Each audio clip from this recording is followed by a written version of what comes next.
ஒரு சில கவர்மெண்ட் வெப்சைட்டில் பார்த்தீங்க அப்படின்னா ஒரு டெக்ஸ்ட் வந்து இந்த கார்னர்லேருந்து இந்த கார்னருக்கு ஓடிக்கிட்டே இருக்கும்.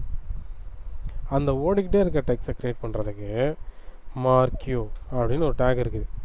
ஓகே, இந்த மார்க்யூவில் நான் என்ன பண்ணுறேன், ஒரு டெக்ஸ்ட்டு கொடுக்குறேன், சாம்பிள் அப்படின்னு ஒரு டெக்ஸ்ட்டு கொடுக்குறேன். இது என்ன பண்ணுதுன்னு பாருங்கள்,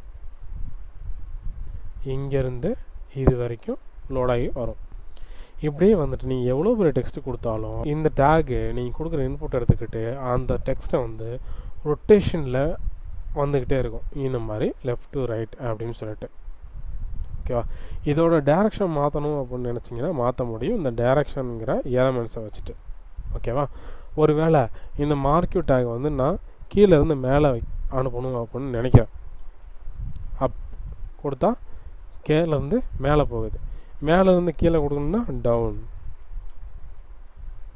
கொடுக்குறேன். Spelling mistake. ஓகேவா, இப்போ இங்கேருந்து இப்படி வருது.